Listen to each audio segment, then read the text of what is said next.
Today we are in our third week of our Relationship Toolbox series, and a series where we've been kind of looking at different tools from different professions that help us in our relationships with God, with people, with the world, because we can all agree relationships are a little bit tough, right? Yes. And if you say it too loud, the person next to you, like, what? Yes. But today's tool actually it was inspired around Christmas time. Normally these series are planned way ahead of time, and I'm always thinking out. And I had one gap that I was like, what do I do with this one? And there was a moment we were out Christmas shopping, and my youngest daughter, Ruby, we were at Five Below kind of doing some stuff, and she came to me so excited. She came running up to me, and she had this little book in her hand, and she's like, Dad, you've got to see this. And I was like, love books. Like, I'm in. And she's like, no, this book is different. I was like, I love different books.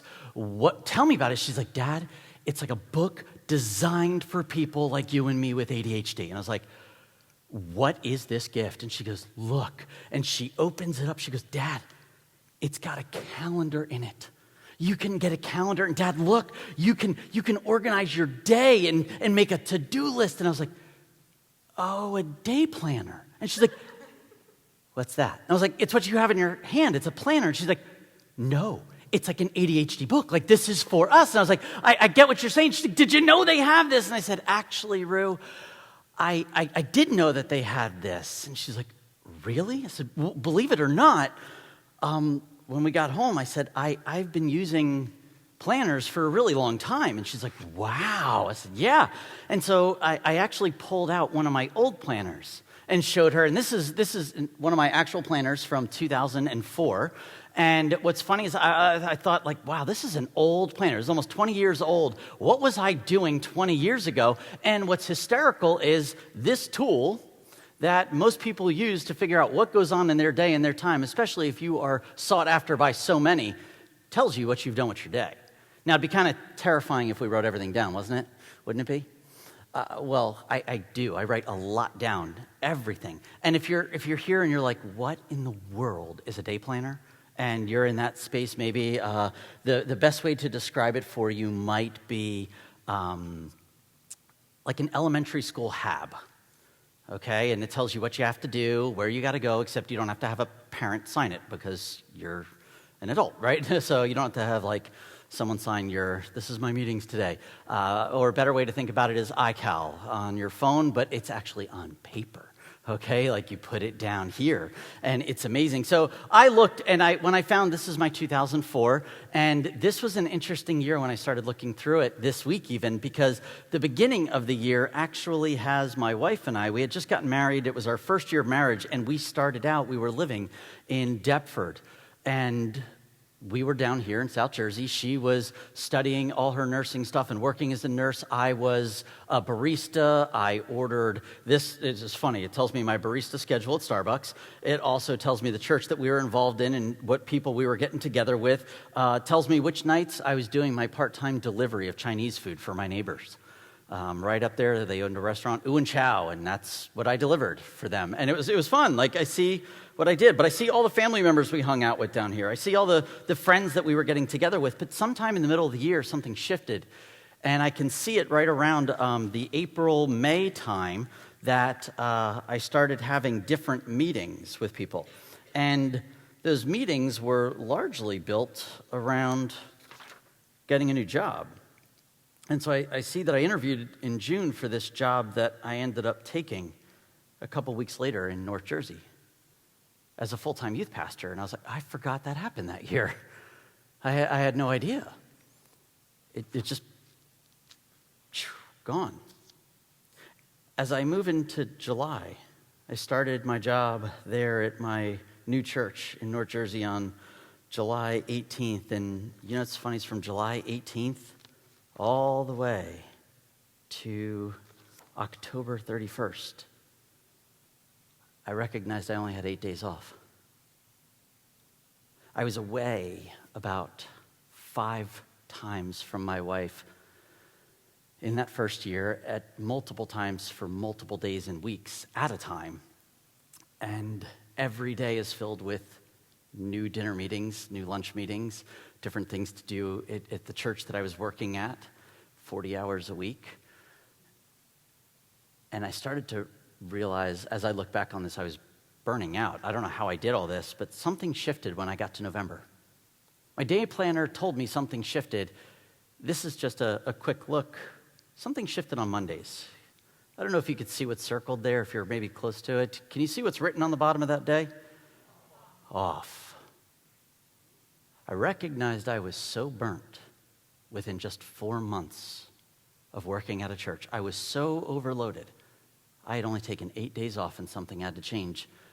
I'm so grateful that I could look back to November 2004 and know this is when I started the practice of Sabbathing. This is when I started the practice of trying to take 24 hours off. And what was great is I made that decision because I realized I wasn't able to connect with people the way that I wanted to. I was so tired. And here's why I was tired. Maybe you can understand this.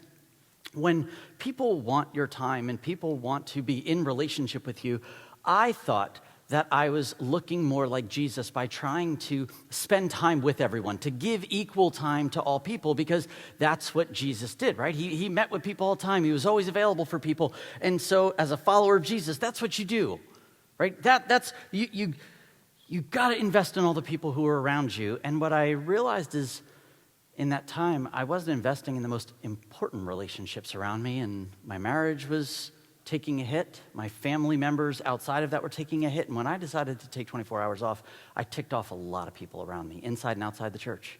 That's just the truth. But I wanted everybody to have equal time, because that's what Jesus did, isn't it? No. I was wrong. I was wrong. It's not what he did. And here's the truth. Jesus loved everyone equally. Jesus loved everyone equally, but he didn't spend equal time with everyone. Okay, let me say that again for you, just so you could pick it up really quick. Jesus loved everyone equally, but he did not equally, spend equal time with everyone. He just didn't. And since we talk so much about living like Jesus, I thought it would be really important for us here at Crossbridge today in our Relationship Toolbox series to look at the day planner of our life. Say, how are we spending our time? And Jesus did not have like a 32, CE at a glance calendar like, I've got here 2004. He didn't pull up his iPhone and be like, well, my appointment's this week or with, right? So we've got to look into the biographies of Jesus together to say, how did he spend his time and who did he spend it with? Because Jesus definitely did not spend equal time with people. And it's very similar to last week. One of the passages, instead of saying in just one passage, we're going to look at a couple different things. So if you are not familiar with the Bible and I kind of jump to a place, it's okay. These are all biographies that are written by people who follow Jesus. And if you are familiar with Jesus and the Bible, you can just flip to these places, underline whatever you want and circle it, because we will jump a little bit. But we're going to look at these passages and then we're going to pull out just a couple practical things at the end that we can do to help organize our day planner and relationships. Sound good? You with me? Yes, sir. Okay, good. So even from the time that Jesus was young, when he was little, we see that he had some priorities set up in his life when it came to his timing. One of the biggest things in relationships we recognize is from Luke chapter 2, when Jesus was almost a teenager. He's about 12 years old. His family is, they're going up to Jerusalem to practice Passover. It's this huge celebration together, and the whole family goes. They celebrate Passover, and the family leaves. But they make one crucial mistake. They forget Jesus in Jerusalem. Kind of a big deal, right? We're going to trust you with the Son of God. Wait, where's Jesus? And here's the worst part. They don't recognize that he's not with them for about 3 days. So that means 3 days he's in Jerusalem. If you have a 12-year-old in your house or one, would you leave them in a city by themselves for 3 days? Would they survive? Well, not only does Jesus survive, he kind of thrives because, the family freaks out. They obviously are like, oh, we got to get back. We got to go get him. And in Luke chapter 2, what we read in verse 46 is this. 3 days later, when they finally discovered him in the temple, sitting among the religious leaders, listening to them and asking questions, all who heard him were amazed at his understanding and his answers. His parents didn't know what to think. Son, his mother said to him, why have you done this to us? Your father and I have been frantic, searching for you everywhere. Why'd you need to search? He asked. Didn't you know that I must be in my Father's house? When Jesus was young, we see this eagerness to be with God the Father. Even from that young age. He's not freaking out about being left behind, is he? He's not, sending heavenly texts to remind Mary and Joseph, come get me. He's hanging in the temple because when they find him, he's loving life, engaging with these teachers, engaging with his time with God. This was not just like in his teenage phase that I did the Jesus thing when I was a teenager, and that was good. No, this actually translates all the way up into his adulthood, that he prioritizes his time with God as the primary thing that gets on his calendar every single day. And when we see, all the time, one of my favorite passages is found in the biography of Jesus written by Mark. In chapter 1, Mark's a great writer because he summarizes all these stories. And in the beginning of Mark chapter 1, we see that Jesus is in kind of this town called Capernaum. It becomes his home little place. And when he's in that town, he's healing some sick people. He ends up going to Peter's house. His mother-in-law is sick, so he heals his mother-in-law. And then when he heals the mother-in-law, everyone in the town's like, whoa, things are happening here. And so do you know what they do? They bring all their sick. Everyone who's hurting, everyone who's got demons and evil spirits in their life, they come to meet Jesus. And he spends all day healing people, delivering them from evil spirits, all day. That's a long day. Then he stops, sleeps, and in the morning, I love this. All the news gets out. Everyone's now coming.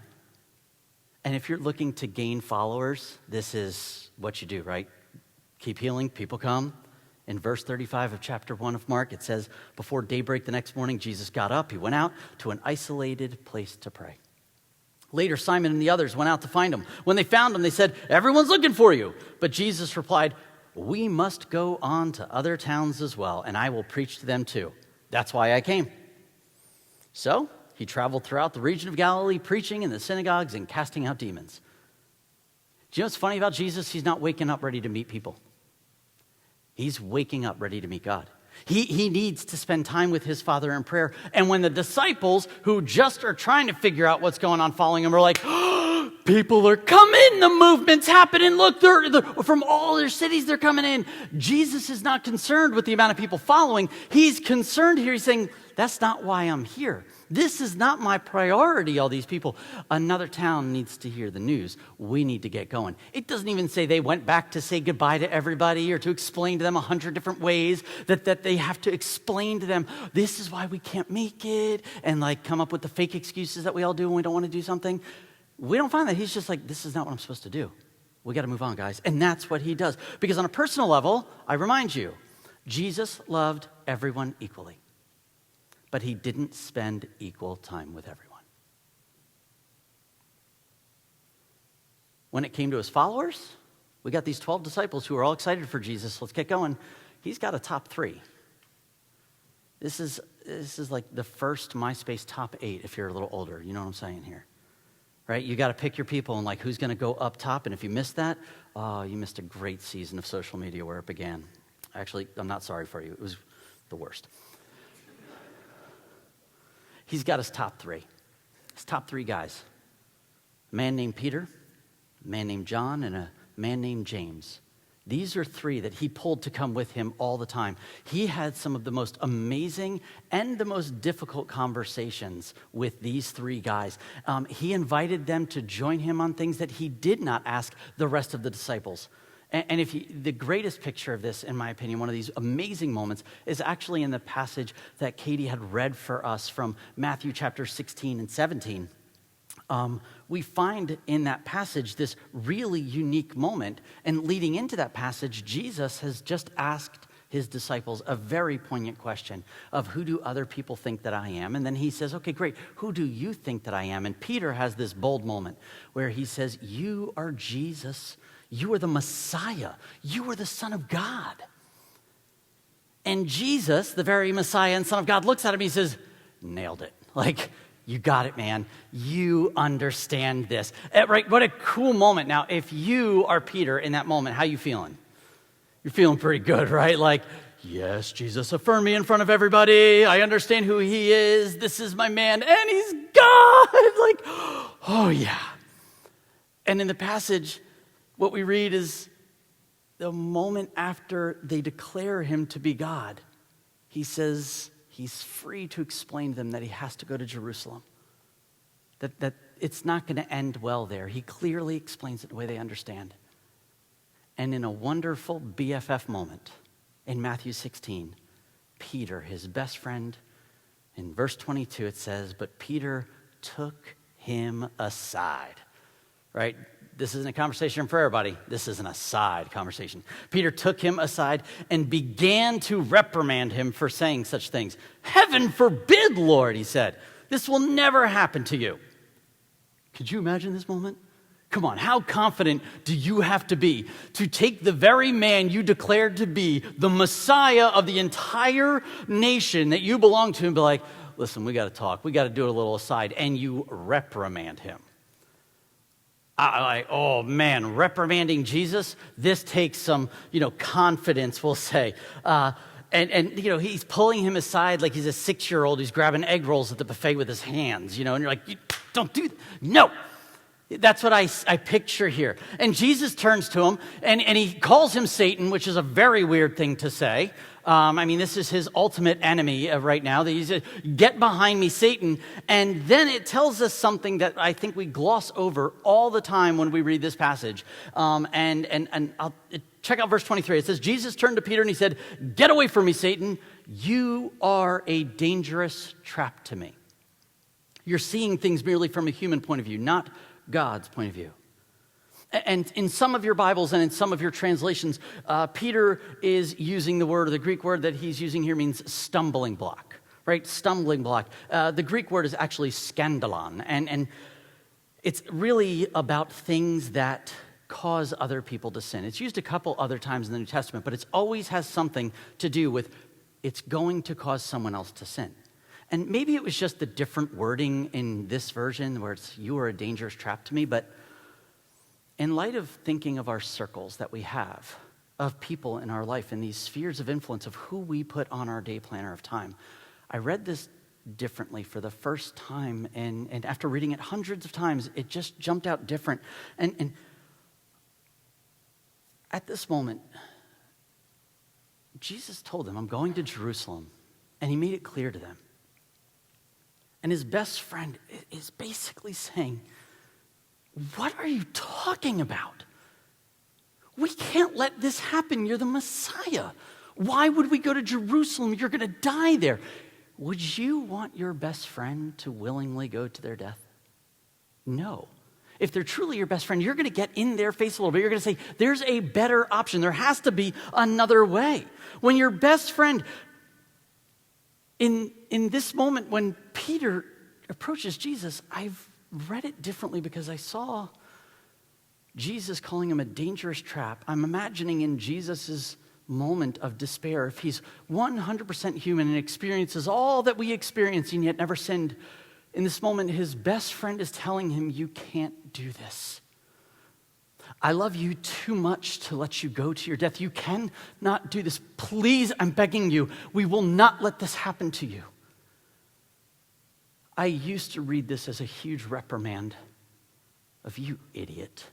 You have no idea what God wants. And the phrase, you're a dangerous trap, for the first time I read a pleading from Jesus that, Peter, we're so close, man. We are so tight. We are relational. You know me. I know you. We've shared everything. Later on, when Jesus is praying in the garden, we know that he prays to God, please let this cup pass from me. Jesus doesn't even want this all the time. Could you imagine not wanting something and your best friend tells you, I don't want this either? How much harder would it be to step into it? How much harder would it be to obey? And I now read this as a moment where Jesus is pleading with him, saying, you cannot keep saying this because I might listen to you. You see, the people who are closest to us have way more influence in our lives than we ever give them credit for. The core people who are in our lives make a huge difference in the way that we think, in the way that we feel, in the way that we go with our life. Do you want to know where you're going? Look at the people who you're surrounded by, the closest people to you in your sphere of influence. And Jesus in this moment is like, listen, I love you enough that I'm gonna call you out on this one. But Peter loved him enough to say, I can't do this. There was enough trust in between them that Peter felt like he could pull Jesus aside. I don't see it as arrogance. I see it as we've had these conversations before. I see the love that they have for each other. That you and I need people in our life who are actually going to tell us what we don't always want to hear. If all you have is people who say nice things to you and give you compliments and encouragements, they're not the best people for you. They're good people to have around, but that's not the people who are going to make you more Christ-like. I will tell you that. We need people who help sharpen us. And that's what this is. There was enough love and enough trust that they knew the relationship wasn't going to die. They could say the tough things. And I will say, if you read this, it's funny. It takes a couple days for it to pass down, or for things to settle. It's not like, oh, good, we love each other. This is wonderful. If you look at Matthew 17, verse 1, it tells us that 6 days later, Jesus took Peter and his two brothers. 6 days later. 6 days later. Could you imagine 6 days? I don't know if they're talking, not talking. That's a weird moment, isn't it? And then he's like, hey, let's go up on a mountain together. You just called me Satan. There's enough love, enough trust that all three of them joined. It says that 6 days later, Jesus took Peter and the two brothers, James and John, and led them up to a high mountain to be alone. Jesus is not about to reprimand them. He's about to share one of the most beautiful, intimate moments that he never shared with anybody else. Why? These were his core. These were his men, his guys, the ones that knew everything about him. The confrontation didn't disqualify them from this deep relationship, did it? It's not like Jesus went, oh, I'm going to call you Satan and I'm done with you. He says, would you come with me and experience this? The rest of the chapter is what we call this transfiguration, where Jesus literally starts glowing in front of them with Moses, with Elijah, who appear, these two amazing heroes of the Old Testament. And these core three guys, these are actually the guys that Jesus calls again to follow him when he is in the Garden of Gethsemane. And he says to the 12 disciples, would you follow me? After this Last Supper that they celebrate, this last Passover Seder that they have, they go to the garden to pray. He says to the 12, you guys hang here, except you three come with me. There's something more. And when he goes off, we actually read this in Mark chapter 14. He says he took Peter, James, and John with him. And he became deeply troubled and distressed. He told them, my soul is crushed with grief to the point of death. Stay here and keep watch with me. He takes these three guys. He shares his deepest pain with them, doesn't he? You will not get to this place with everybody. You actually can't get to this place with everybody. And Jesus isn't at this place with everybody, is he? There's 8 other guys that are a stone's throw away from him right now that they don't understand the true depth of Jesus' pain, but these 3 guys do. And that's okay, because Jesus had a core group around him that he needed. And within that core group, I keep mentioning these 12 other guys that he has following him. You know, this 12 total. This is a circle that he had, his 12 disciples. You think you got 12 people? He knows them. He knows their stories. He's chosen them. And, what's funny about this is he doesn't pick them haphazardly. We actually read that when Jesus picks these guys, he's got a bunch of followers. He goes up to be with God, and he prays. God, who in the world am I going to surround myself with? Have you ever prayed about who you're going to be friends with? This is something Jesus did. We should follow this. And so Jesus prays, who am I going to be friends with? Who am I going to invest in? And I guarantee you he would have not picked this group if it was the most famous guys, the most spectacular. Who's going to have the most influence? He picked the worst guys of a group that were not going to get along. And said, oh, I'll take this. This is who I want, because God does amazing things through that. And over, he takes these guys and they're with him when he does these miracles. He feeds all these crowds, right? Do you know who's picking up the bread and getting the real experience of the miracle? It's the disciples. When Jesus goes around, and he's great because he goes around and he teaches all these stories. And you know what the stories are doing? They're confusing the garbage out of everyone who's around, like, what is he talking about? The disciples are the only group that get to pull Jesus aside and say, what are you talking about? And he says, oh, let me explain. And he gives them a little bit more of himself than he does the circle of people that are around. When they're on a boat and the wind is howling, the seas are raging, he gets up and he calms it all with his voice. The only people who see it are the disciples. They have access to something that most of the circle and the crowds around do not. And it's just beautiful. When they're at that Passover Seder, he tells them in John 13-17, if you ever want to read those passages, they're some of the most beautiful chapters of Jesus' full call to love. Go read them. Why would the disciples try to love so much? Because this is something Jesus intimately trusted them with. But he had those 3. He had those 12. Then we read he actually had 72 followers as well. There's this giant group that follows. He's got 72 of them. And he's got this community. And in Luke chapter 10 and verse 1, we read, now the Lord chose 72 other disciples and sent them ahead in pairs to all the towns and places to visit. This is like his hype squad going ahead, okay?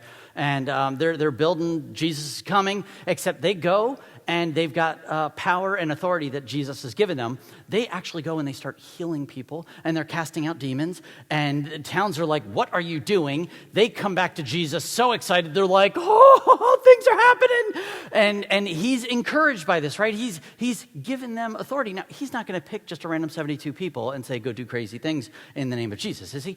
No, I'm sure he knew their names. I'm sure he knew some of their stories. But did he know them the same way he knew the disciples or this core 3? I don't think so.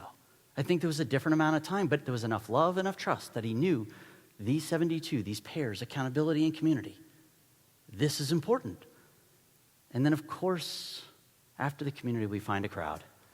Wherever there's a miracle, there's always a crowd. I mean, a free meal? How many times does Jesus feed people with a kid's lunch? All the time. People are always going to be drawn to this. And so Jesus, it seems like, always has crowds around him.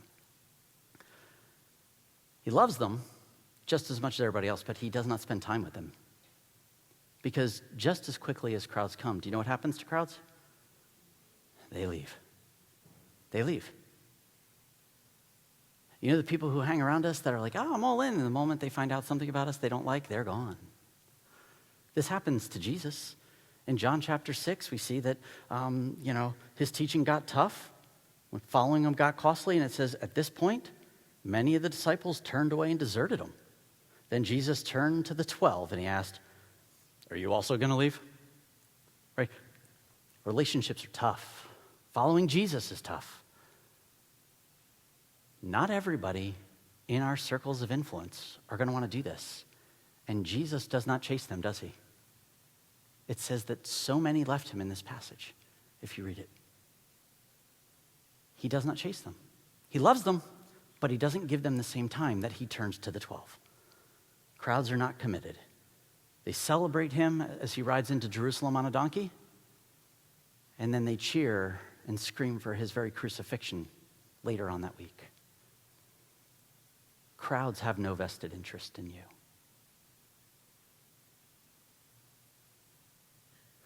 Crowds don't care about you. When I look back at my 2004 calendar, and I think about the lens of Jesus, that he had this core built on the foundation of his time with his Father that took priority, and then this core of people, then this, giant circle of 12 that he's investing in, and then this community that's bigger of 72, and then this circle that's just the crowd. When I take that lens and look at my calendar, I can see where I messed up royally. Number one, I did not prioritize Jesus at all. I prioritized his work, but not him. I could see that I gave everybody at that new job the time that I wanted to be friends with everyone. I wanted everyone to like me. And if you've ever switched jobs, everyone wants your ear when you switch job to get what they want. Because they couldn't get it from the last person, so they're going to try to get it from you. The people who approach you first at a new job are usually the ones you don't always want to trust. Because they couldn't get it done before, now they're trying to, and they're going to use you. Is there vested interest? It's weird, isn't it? I listened to everyone, and I gave everyone what I thought was core time, when I never should have. And so Jesus loved everyone equally, but he didn't spend equal time with everyone. I think if we could learn to do this,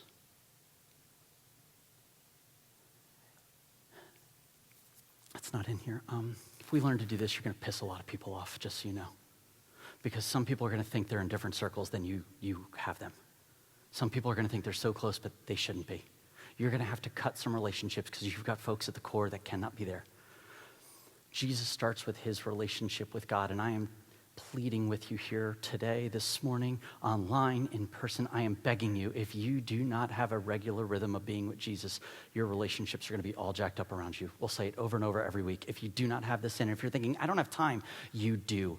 Put it on your calendar. I'm not kidding. Literally, get out your calendar and prioritize your center. Prioritize your center. Prioritize your center of being with Jesus. If you have to book appointments 3 weeks out for lunch with somebody to get it, you need to do that with Jesus. You need to do that with Scripture. You need to put in your calendar a block that says time with God, and when the rest of your family shares your calendar, looks at it, they're like, what is this?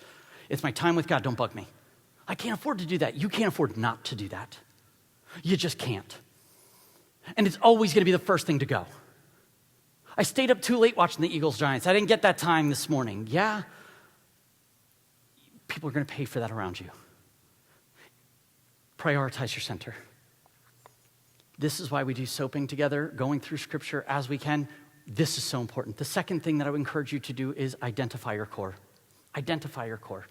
Who are the people that are the most influential in your life? And I will say there's 2 steps to this, because you need to identify who your core is, but you also need to ask the second question is this who I should really be around? Are these the qualities that I want to see in my life? Because you will pick them up. Anyone, come on, adults in here, how many bad habits have you picked up from people you wish you didn't hang out with? If you could go back to your teenage self and said, my parents told me they were trouble, but I didn't want to listen. Would you go back and change some of that? Yeah, we all would. I wish I could go back and change me, because I was the one who influenced in a negative way. I was the problem for some of my friends. I shouldn't have been in their core. It's just the truth. You need to have a core.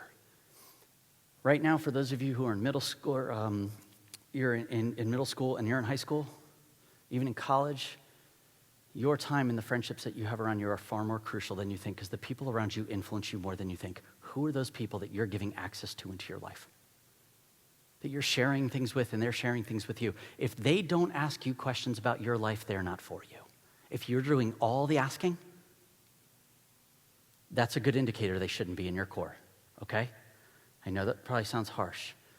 For adults, listen to the advice I gave to teenagers. Same applies to you. You need to get your core together. If you're here and you're in a relationship and you're married, your spouse or partner should be the number one person in your core. They should know more about you than anyone else who's around you. They should be it that you focus on, but they should not be the only. You need people outside of them. And so I can tell you, I am so grateful. My wife is my core. And there's about 2 or 3 other guys that have been running with me. One of them even for longer than I've known my wife. He's been in my core. And no one calls me on more garbage than he does. Oh, I love it. But he has complete access to my life, just like my wife does, and these handful of other guys. Does everybody have that access to me? No. I don't give it to them. They've not earned that love or that trust. That's just the truth. But you have to identify your circle. And if you're, or your core, if you're at a place where you are married and you're like, but I can't trust my spouse with that stuff, you need to start getting counseling, because you need to. You need to trust and have enough trust in your marriage, because it's the most important gift that God has given you if you're down that road. If as you grow into singleness as an adult, let me tell you, you need people around you just as much, men and women who will encourage and bless you. Men, you need men around you. Women, you need women around you. You just do. You just do. Not only do you need that core, you need the circle. Identify your circle. Like, this is your group of 12. This is your, at Crossbridge, these are our small groups, right? A larger group that's got your back. They know what's going on with you, but it's not as deep. If you're spending less time with this group than you are with the core, but they have more access to you and more influence than the community that's out there, think of like sports teams, right? People who run on a sports team together, they're pretty tight. They're like a family, but there's still those tightness that happens on in a family, but there's still this greater sense of we care. That's okay to have this like, wait, so I'm like leveling my friends? Yes, that's exactly what you're doing. You're prioritizing your day planner. You're looking at who gets your time. You're going to have to say no to people or wait. It's a gift from God. You need this. If you're not plugged into a small group here, I hope you're in a spiritual community that's going after Jesus, because you and I desperately need it. That's why we have them. It's not just so that you have one thing to do. It's so that you have a spiritual family going with you, because the second, or that community part, we all need to identify our community. This is your class if you're in school. I'm the class of 2029. Great, that's your, you know this larger group. You identify with them. This is Crossbridge for me. I love this community. I love you. I love saying that I'm part of this group. Do I know all of you equally? Nope. Will I? Nope. Do I want to? Nope. That's just the truth. Do I resonate and connect with some of you differently? Absolutely. Do I sit here and plan, at home, well, who do I want to put? No, because most of my core is actually not part of Crossbridge, because I've been running with them much longer. Are there some that have moved into that area of trust and love? Without a doubt. I thank God for them, but I'm so grateful that I can say no to you when you need time sometimes, because I haven't gotten the time that I need to help sharpen me. Our core is Proverbs 27:17. As iron sharpens iron, so one man sharpens another. You need someone who's going to make you sharp. Being a pastor could be draining sometimes. So yeah, there are times I have to schedule out times to say I don't have that, because I want to be as full as I can, as sharp as I can for you. But that means I have to say no to some so that I can say yes to you when I'm at my best. Because if I gave everybody core time, I don't have any time, and you get the worst pastor ever. I will burn out and I will leave. I don't want that. I hope you don't want that. These are our circles. And then the crowd, let me tell you, we're going to close with, they love you, but they hate you. They celebrate you, but they will cheer for your downfall at the same exact time. The people who love you, the people who hate you. These are the people online that, why in the world do you engage with them in comments?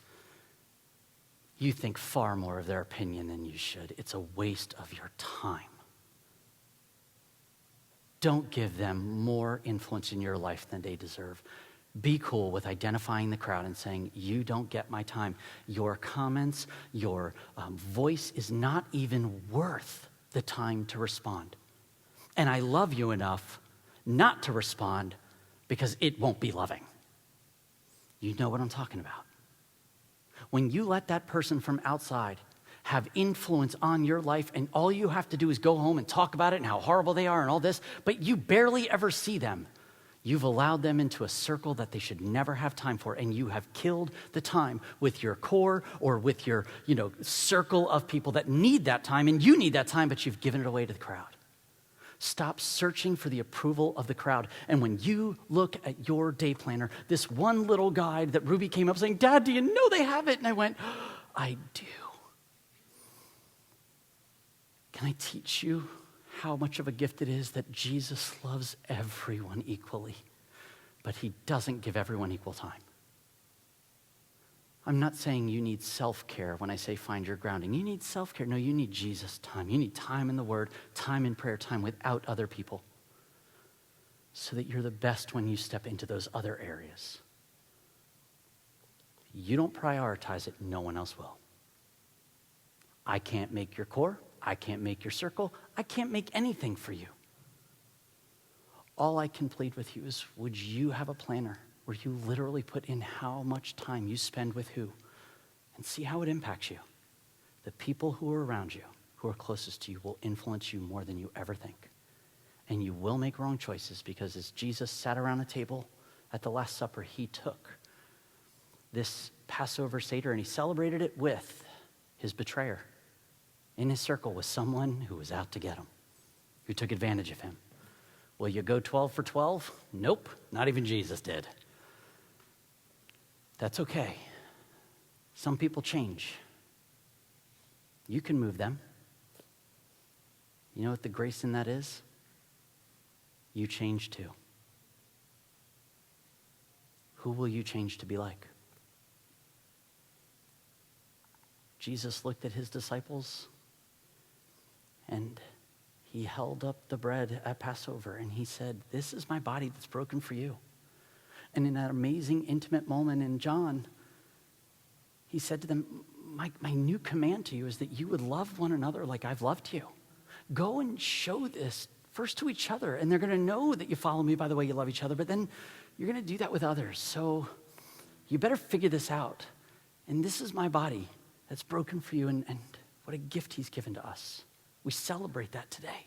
And then when he held up the cup, he said, "In this is my blood that's poured out for the forgiveness of sin." And we know that sin is simply not loving like Jesus loved and loving what he loved. And in all our relationships, we're going to put them in different spots, and we're going to love bad. We're going to love wrong. And so we can celebrate as we come to a table the body of Christ, the blood of Christ. And you know how we celebrated at Crossbridge is around a table together. And the reason we do this together is because as a Giants fan, as an Eagles fan, I love celebrating Christ together because that is way more important than a win or a loss. I can congratulate you because I love you, and I don't care enough because it's not a priority for me. You are. Christ is a grounding, and we gather around a table looking at people who will mess up, and we say, "I forgive you as Christ forgave me. I will love you." We need to figure out where we stand. Have some DTRs with our relationships. Who are you allowing access to you? Would you stand with me as we celebrate communion together? Jesus, I love that you love all people equally, and yet you don't equally spend time with everyone when you're here on earth. But one of the attributes about who you are is you are omnipresent. You are everywhere at all times. And what a gift that you died and you rose again so that we would have access to the Father at all times, that we can all get equal time with you because you love us, and we, all of us, are in your core, and you want us to be there. Lord, where we have a lack of love, would there be a confession of that before we approach the table? Jesus, we want to celebrate you as we lift you high.